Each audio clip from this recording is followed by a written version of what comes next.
bisa menceritakan bagaimana awal mula saya membangun bisnis ini sampai seperti sekarang ini kondisinya. Ini mungkin berawal dari hati yang tergerak saja dengan salah satu pelanggan saya. Jadi dia selalu menjual barang-barang keliling, jual kain tenun khususnya ini. Hampir setiap bulan dia mampir di rumah. Tapi saya tidak pernah membeli. Tetapi karena alasan beliau itu untuk menyekolahkan anak, sehingga pada saat itu saya mulai membeli hanya untuk sebagai koleksi pribadi. Kebetulan sebelumnya itu kan saya punya bisnis yang awalnya itu kios sembako. Nah, tetapi setiap bulan karena tergerak hati itu untuk membantu, jadi saya membeli sesuai dengan warna-warna yang saya suka. Lama-kelamaan usaha yang sebelumnya itu saya tutup, akhirnya fasilitas yang ada seperti etalase itu saya mulai gunakan untuk mengisi koleksi kain-kain tadi. Ternyata dalam perjalanan waktu banyak tamu-tamu yang datang ke rumah ini jatuh cinta dengan koleksi saya. Nah, dari situ kalau dikisahkan itu modal awalnya itu dari hanya 6 lembar kain. Dari penjualan kain-kain yang 6 lembar tadi. Tanpa disadari ternyata lama-kelamaan koleksi ini semakin banyak dan saya mulai tergerak sudah. Ternyata ini sudah bisa dijadikan lahan untuk bisnis.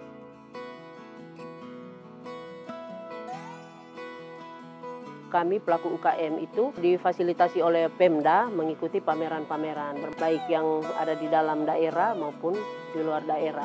Dalam hal ini yang paling pertama itu pihak pemerintah. Kalau pihak pemerintah itu mulai dari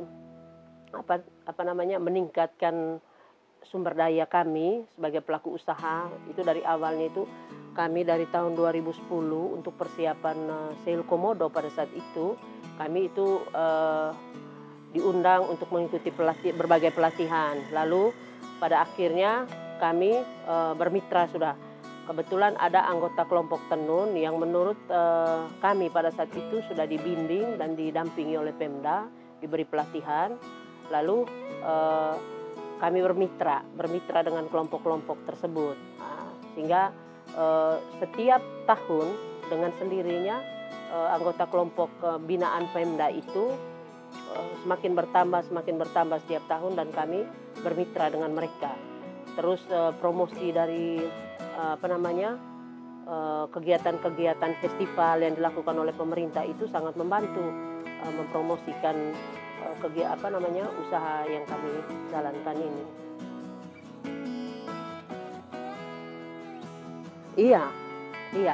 Jatuh bangun itu sudah pasti, tetapi kembali tadi karena awalnya itu saya tergerak hati saya untuk menolong,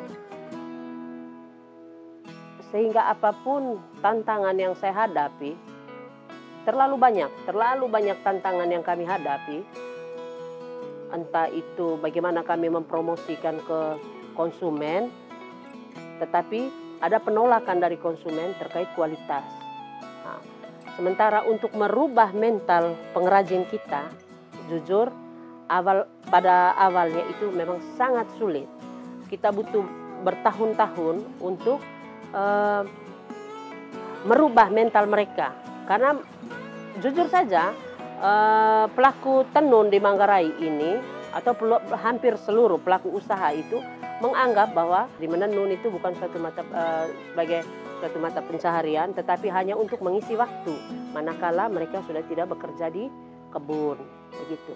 Nah, sehingga semakin ke sini karena saya sudah semakin fokus, saya juga ya tentunya semakin menggunakan strategi-strategi khusus untuk menghadapi para penenun, sehingga mereka dengan sendirinya ternyata hasil dari karya kami ini ada yang berjuang. Saya ini betul-betul memperjuangkan bagaimana saya bisa mempromosikan tenun ikat khususnya Manggarai ke tingkat nasional itu, dan saya rasakan sampai saat ini sudah sangat luar biasa.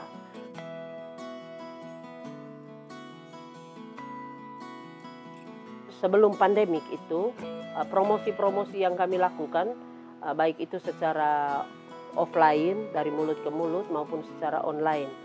Dan puji Tuhan, ternyata dampak dari promosi offline ini juga dampaknya luar biasa. Artinya begini, saya selama masa pandemik ini merasa tidak kesulitan sama sekali untuk menjual atau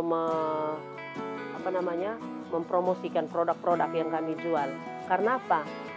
Sejak tahun 2013 kami sudah menjalin relasi dengan berbagai tamu yang datang ini, baik itu pelaku usaha maupun perorangan ataupun Pemda.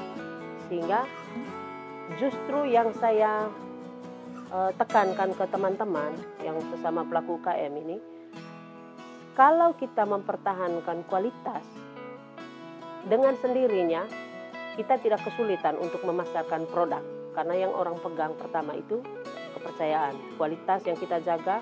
Artinya selama saya menjalankan bisnis ini kurang lebih sudah hampir 10 tahun ini, saya tidak merasa begitu sulit untuk mempromosikan. Karena tamu yang pernah datang ke sini itu saya bagikan kartu nama. Saya memberikan kartu nama.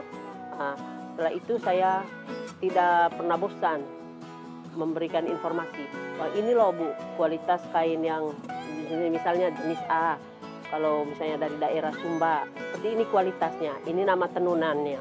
Begitu juga Manggarai, kualitasnya seperti ini, tenunannya ini, misalnya pewarna alam ataupun berbagai jenis kain tenun yang ada di sini, saya promosikan satu persatu. Setelah itu mereka merekomendasikan. Nah, jadi teman-teman yang mungkin teman-teman mereka yang akan berkunjung ke Labuan Bajo, mereka kasih nomor HP Forla Vivian ini ke teman-teman mereka. Dan kadang tanpa mereka ke Labuan Bajo pun, kalau mereka suka, mereka pesan lewat telepon atau WA. Jadi promosinya saya rasa tidak begitu sulit. Sehingga pada saat masa pandemi sudah mau 2 tahun ini, kami sangat tidak kesulitan untuk puji Tuhan lah. Maksudnya untuk pemasukan tidak merosot juga, lumayan masih stabil lah untuk selama masa pandemik ini.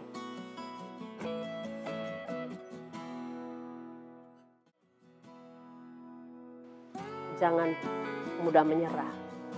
Jadi untuk mencapai satu mimpi yang kita sudah lama cita-citakan itu, tentunya kita tidak perlu langsung menyerah. Karena kalau kita selalu berjuang dengan hati,